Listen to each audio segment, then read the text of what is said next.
This is the Old Musician's Blog 108. Yes, even an old musician has to keep up on what's happening in the scene, and because you got to know what's going on, in order to know who's doing what and what's doing who, and where the gigs are and what's happening, and you know. Unless you're just so good that everybody's just calling you up on the phone all the time, and you never know.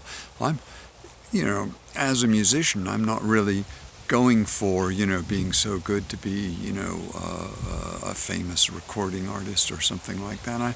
I'm just trying to be good enough to work locally and to have a good time doing it and make a few bucks, and that's all part of it, But what's interesting about the scene is that there's all these different types, parts of it. There's all these different parts of the scene, and all the jazz musicians, who are playing the similar repertoire that I'm playing. Well, they all know each other, and but they may not know the rock people at all.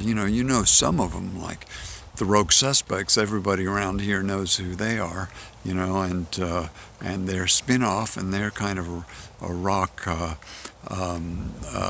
dancing entertainment group. Very good, very good. But the nighttime scene, and so people who want to play that kind of music and want to play in those wineries that have dances and the bars and so on, they all will know each other. And then the people in the jazz scene, there's a kind of a nighttime jazz scene and a daytime jazz scene. I'm part of the daytime jazz scene, if anything, because we don't go out so late at night. I like the gigs to be over by 9 o'clock. That's the Martino 7 to 9. Once in a while you get one that runs till 10, and that's a good thing too. All of but that's about as late, and we don't. Also, as you get older, 2 hours for a gig is plenty, and like once in a while we get a 3-hour gig or a 2.5-hour gig or something like that, and that's okay, like once in a while, but it's 2 hours. It takes quite a lot of energy to do, and so keep it up with that. And I'm happy to say that I know most of the people in the jazz scene, and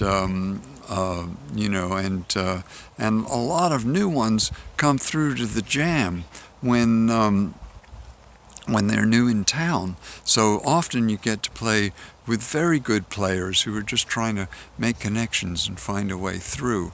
And I see the jam at La Baguette as a kind of a stepping stone, and